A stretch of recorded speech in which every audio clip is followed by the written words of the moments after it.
welcome to another exciting episode of the $1 Million Peddlers. I'm Papergoy. And I'm RK. Before we get into the regular video, Random Neighborhood Kid and I were having a bit of a laugh beforehand just about something or other that I regularly do to Mr. Magazine, who'll be back in our next video. What I do, we see ourselves on the screen over here, and every once in a while I'll just stop and I'll just sit like this for seconds, like 10 seconds. And meanwhile, he'll be like getting all set and he'll just see me not moving. And he thinks somehow or other that half of the computer freezes up and that my side is frozen up. And so then he's like, what's wrong? What's wrong with everything? And I just won't move. So it's a little bit of fun behind the scenes, the hijinks that we have. Wait a minute, half the computer's frozen up, Random Neighborhood Kid. Your side's frozen. Move! Yeah. So that's the fun we have.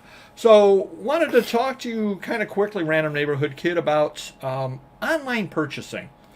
You have made a lot of purchases online, and I believe a lot of them are through Amazon. Is that correct? That seems to be your preferred venue? Yeah, most of them, yeah. Now, you have used eBay a few times, haven't you?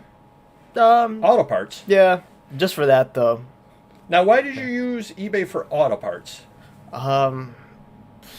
Price? Cheap. Yeah, price, really, yeah. And it was easy. Now, when you were looking for the auto parts that you needed, did you go on eBay and search for them, or did you search from Google? I did a little bit of both, really. But I think I searched on Google and it led me to eBay. Okay, that's good to know. But also, I was also looking for something that was like super specific, like a lug nut for a specific car type deal. Yeah. And they only had it on eBay. They didn't have it on Amazon, so. Okay.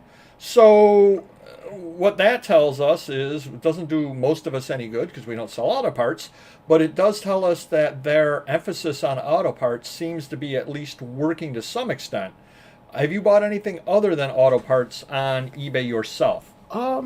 No. Okay, that's what I thought. So the auto parts is at least working for them, and you didn't have any problem. You got what you wanted. It came in time. Yeah, no problem. Now, actually, that's not true. I did order some window tint too. And? Came through. Oh, okay. Yeah. I would call that an auto part. Yeah. Yeah.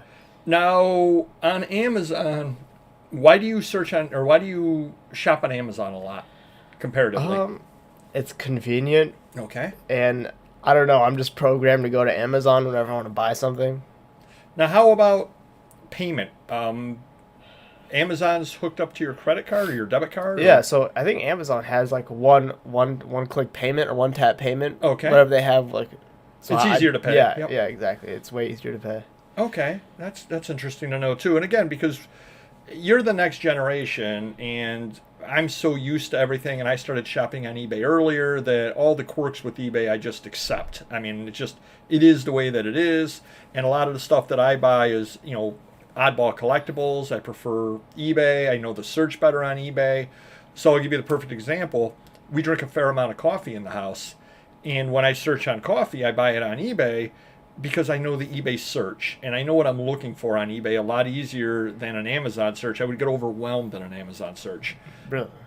Just because I'm programmed to look at eBay. Yeah, exactly. So on eBay, I know how to do, and I'm sure you can do it on Amazon as well, but I know how to use all of the filters on eBay to get rid of the junk to find exactly what I want. Oh, yeah. Whereas I don't know how to do that on Amazon. Can you search on Amazon by price and all that kind of stuff? Oh, yeah. No. They have like a bunch of, like, you could filter stuff, you could sort by. They have everything. See, and I don't know where any of that is, so I wouldn't know how to do any of it. And it was funny, we did a Bolo video earlier, and Random Neighborhood Kid was there trying to do things on the eBay, and he didn't know how to do any of that. Yeah, I think that's a little crazy the way eBay has it set up. Really, 'cause, like, you can't just search someone's like account in the search bar. You go to like an advanced tab and then do it. That is true. Like I just think it's formatted really bad. I don't know. No, right? No, you're probably right. But I think probably the same way with Amazon though. I don't know. But you're used to the way the Amazon is now. Yeah. Now, when you make your purchases, do you do so via phone or via computer, and why? Or both? Definitely for like bigger purchases, I'll go on the computer, just because it's like easier to like research stuff at the same time while I'm buying something. Mm-hmm. But if it's just like something that I'm like I notice I need like during the day, I'll just quickly order it on my phone. You need a pair of socks. You can yeah, just order yeah. So right. I just don't forget later. I'll just do it right then and there wherever I am. Right. as long as I have my phone. Right. And you don't have any problems now. Have you searched on eBay on your phone or just Amazon? Both, yeah. And do you use the apps or do you go through a browser? No, I use the apps. The apps. Okay. Yeah. Yep. And we've talked about that before on the live show as well. You're of the generation that will use apps a lot more than my generation will. Anytime I'm searching anything on eBay or whatever on my phone, I do it right through the browser, and it tries to open the app, and I get all mad and want to throw the phone. I'm like, I don't want to be on the app. I want to be searching through the browser because I know the browser. I understand the browser because I'm used to using the browser over on the computer. Any other sites? I know you've attempted to sell some stuff before on Facebook Marketplace, I believe. Yeah. How did that work out, and what? It's worked, but I just don't really like sell on the Facebook Marketplace anymore because I just don't like meeting up with people, and I don't like people coming to the house, just random people. Right. So, but it's definitely a good place to find stuff local, cheap. Like for example, I'm looking at apartments right now on Facebook Marketplace, and it's like a really good place to find people, especially people who are just renting out rooms. Right. Like you really can't go anywhere else to do that. Like, because if you go to like apartments.com or anything, like they're just all like realty companies trying to list their apartments and stuff.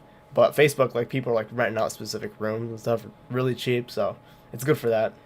Well, to be fair, I did tell you could sleep in the back seat of my car. You just had to get out when I needed it. Yeah. So, I mean, to be fair, and that was only $250 a week, so it's pretty reasonable. Yeah.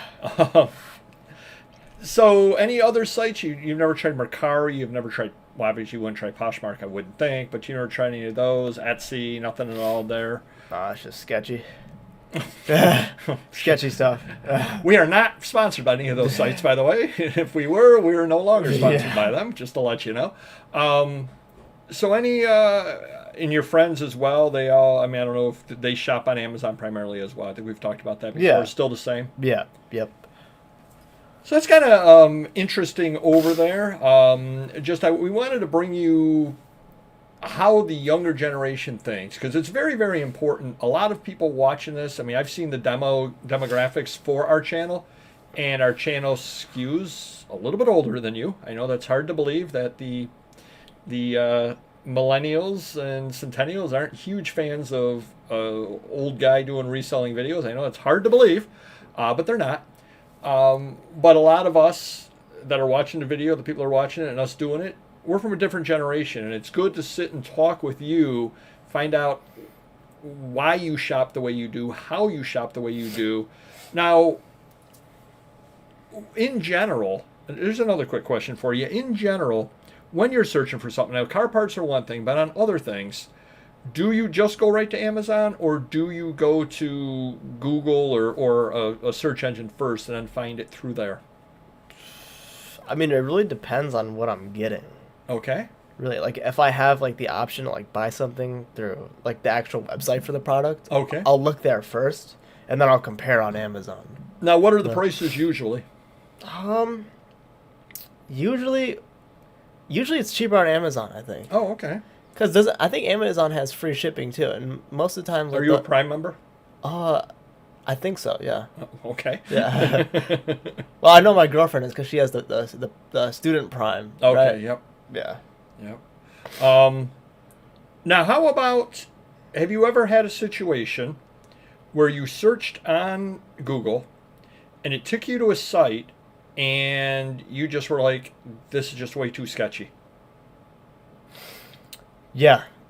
Thank you. And then I quickly clicked off that site. Okay. Did you just feel it was a scam type site, or did you feel they were going to like if I'm just researching a product and there's like a site that has something really cheap? Okay. Yeah. Yeah. No, I'm definitely not with that. Okay. So you're wise enough to understand that if this mouse right here is a $30 mouse, that nobody's going to be selling it for $2. Yeah, well, $2 is insane. It's not even worth their time to ship it out. So it's either going to be some complete knockoff, or it's going to be some but site that's... if it was like $10 and they were advertising it as new, if maybe it'd be like refurbished or something, right? Then I'd believe it totally. But okay, so you even you get those, sometimes you get the heebie-jeebies on a few sites, and you're like, it just seems too good. This seems too sketchy. They're going to steal my credit card information. They're going to do something. They're going to run some scam on me. Yeah. So that's good. It's smart no matter what. And there's a saying that if it seems too good to be true, it is. So that's good. So you're practicing safe purchasing. Hopefully that helps you a little bit. Do comment down below if you have any other questions for Random Neighborhood Kid when he sleeps out in my car, so I can go out there and ask him a quick couple of questions. Maybe I'll knock a couple of dollars off the car rent if he's able to answer them. Do hit the like button. But like I said, we wanted to kind of bring you something or other a little bit different today with Mr. Magazine not able to make it, just the way the newer generation shops and how they do the searches and what they feel about the site. So a quick synopsis: eBay is good for auto parts. Amazon is good for everything but auto parts. And you find the stuff through Google or you find the stuff through the site itself, dependent. So thank you very much, Random Neighborhood Kid, and we will see you next video. Take care. Bye-bye.